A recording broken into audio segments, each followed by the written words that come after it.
Olá a todos, bem-vindos ao canal Essencial. Bem, no vídeo de hoje eu vou falar sobre três atitudes que as pessoas podem tomar para se fortalecer emocionalmente e se precaver, né, emocionalmente, psicologicamente, das coisas que podem acontecer, né? As pessoas às vezes elas ficam em situações vulneráveis, em posições vulneráveis, porque às vezes elas não se preparam para situações que podem acontecer, para eventos que podem acontecer. E para fazer um paralelo, eu vou trazer duas notícias que aconteceram na semana passada que colocaram as pessoas nessa posição vulnerável. Estou falando do apagão de São Paulo, né? São Paulo teve uma chuva, teve um apagão e o restabelecimento da energia está demorando até hoje, né? Tem quase uma semana que tem casas ainda que estão sem energia, lugares sem energia. E a outra notícia tem a ver com os órgãos infectados, as pessoas que estavam na fila de transplante do SUS receberam órgãos infectados com o vírus HIV. Também pessoas que já estavam debilitadas, ansiosas, porque isso tem a ver com a continuidade das suas vidas, se encontraram nessa situação, né, de receber órgãos infectados e, infelizmente, se encontrarem nessa situação. E aí eu vou fazer um paralelo de como as pessoas podem se comportar para que elas possam se prevenir dessas situações emocionalmente, tá? Mas antes disso, não esquece de dar o like no vídeo, se inscrever se não está inscrito, ativar notificações para receber os vídeos e compartilhar o vídeo, tá? Então, três coisas muito importantes. Dá o like lá agora no vídeo, se inscreve se não está inscrito lá, aperta o botãozinho de se inscrever, aí ativa a notificação e, muito importante também, não esquecer de compartilhar. Compartilhe com seus grupos, com as pessoas que você tem relação, pessoas que você percebe que esses vídeos podem ajudar a reflexão, a um fortalecimento e evolução emocional, tá? Então não esquece de compartilhar. Encaminha o vídeo para pessoas que você percebe que esse assunto, essas reflexões vão ajudar. Bem, vamos para o vídeo. Bem, a questão é a seguinte, existem essas duas situações, nós temos que refletir de forma separada. Vamos repetir sobre a questão relacionada a São Paulo. Grande parte do país, as empresas elas são privatizadas. Algumas empresas de serviços essenciais, como água e energia, são privatizadas. Existe muito a discussão se é bom ser privatizado, se é bom ser público. É claro que as duas questões, os dois lugares têm problemas.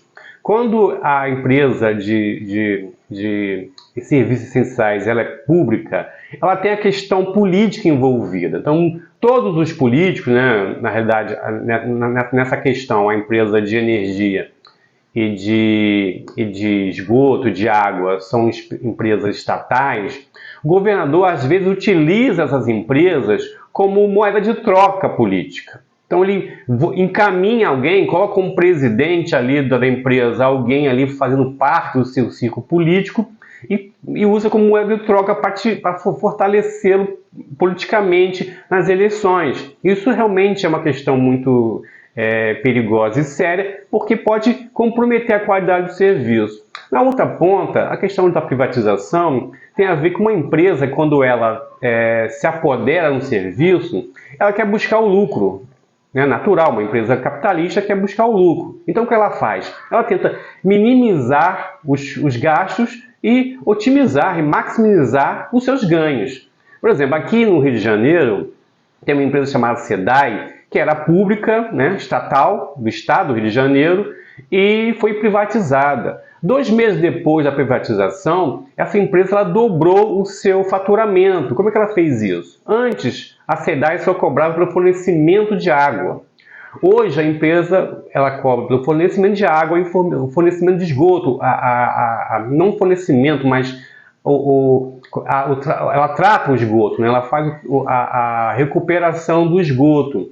Agora, isso também tem um ponto, porque nem todas as residências, todos os bairros do Rio de Janeiro, do estado do Rio de Janeiro, eles têm esgoto, porque o esgoto tem a ver com um serviço que a prefeitura tem que fazer. A prefeitura que tem que instalar o sistema de esgoto na sua cidade, né, nos bairros da cidade. grande parte, né, não grande parte, mas um número bem grande de cidades, de bairros, não tem esgoto. Mas a empresa não quer saber disso. Ela colocou lá o hidrômetro, né, ela começou a instalar hidrômetros fora da casa, também como uma tentativa de inibir, né, o furto de água, e automaticamente cobrou a taxa de esgoto. Então duplicou o seu orçamento. Uma estratégia empresarial muito válida, né, para quem quer buscar o lucro. Mas o serviço ele não é oferecido. Então tem pessoas que pagam esgoto sem ter esgoto. Então existe essa dualidade, essa contradição que precisa ser refletida, né, quando se faz a escolha de uma empresa privada ou pública para gerenciar um serviço essencial. Na outra ponta tem o SUS, né? O SUS é um sistema único de saúde. Ele é estatal, ele é do governo federal. Mas só que ele lança a mão de contratar laboratórios, nesse caso, para fazer a avaliação do órgão que ia ser transplantado. E o laboratório falhou. Então, sim, é mais uma situação que tem que ser repensada, né? Como é que se faz a contratação dos laboratórios?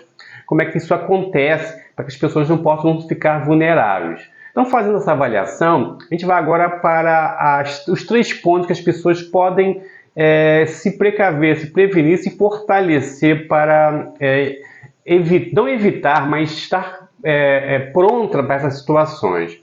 O primeiro ponto, a primeira dica, é o pensamento crítico.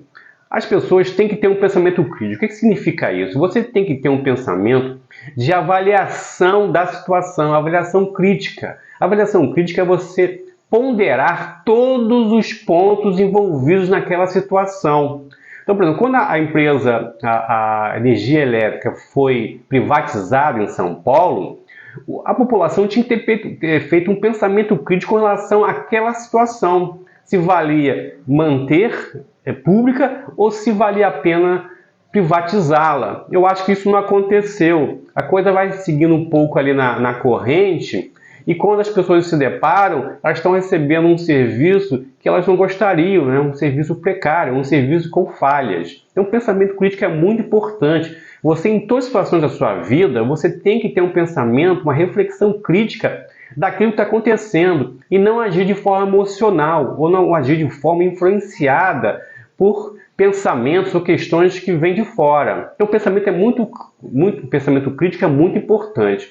O outro ponto é consciência crítica, que é diferente do pensamento. A consciência crítica é você ter uma consciência do lugar que você mora, das relações que você vive, do ambiente que você pertence. É você analisar essas coisas e saber quais são os movimentos que estão acontecendo à sua volta.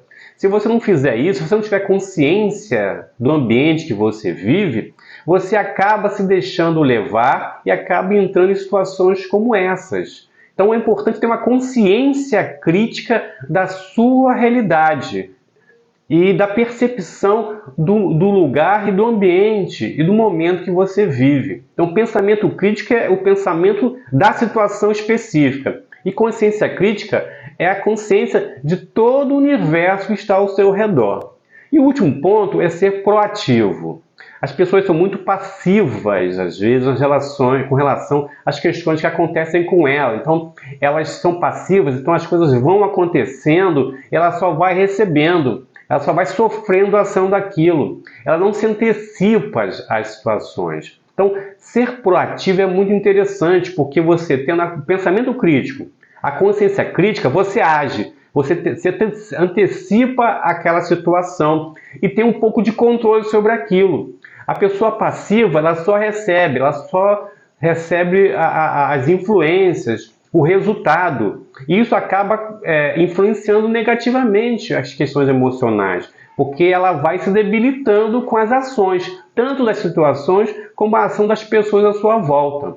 Então é muito importante para que você talvez não evite, porque talvez o cenário que envolve essas questões é muito maior, mas você está se prevenindo, se fortalecendo emocionalmente para se proteger de situações menores, onde você tendo um pensamento crítico da situação que acontece, você tendo uma consciência crítica do seu ambiente, das suas relações, e você sendo proativo, isso te fortalece para que você não sofra emocionalmente quando a situação aconteça. Ou então que você sofra menos com relação ao que vai acontecer, porque você já está preparado, porque você já sabe o que pode acontecer, você entende o ambiente à sua volta e você se antecipe alguns pontos e diminui a ação a ação daquela situação sobre você. Ok? Então é muito importante para que a gente possa se fortalecer emocionalmente ter pensamento crítico da situação quando ela está acontecendo, da situação daquele momento, da situação específica, ter consciência crítica da realidade que te envolve e ser proativo, tomar iniciativa, fazer coisas para que aquela situação, aquele fato não tenha um impacto muito grande sobre você. Ok? Então essa foi a reflexão de hoje. A gente se vê no próximo vídeo. Um abraço e fique em paz.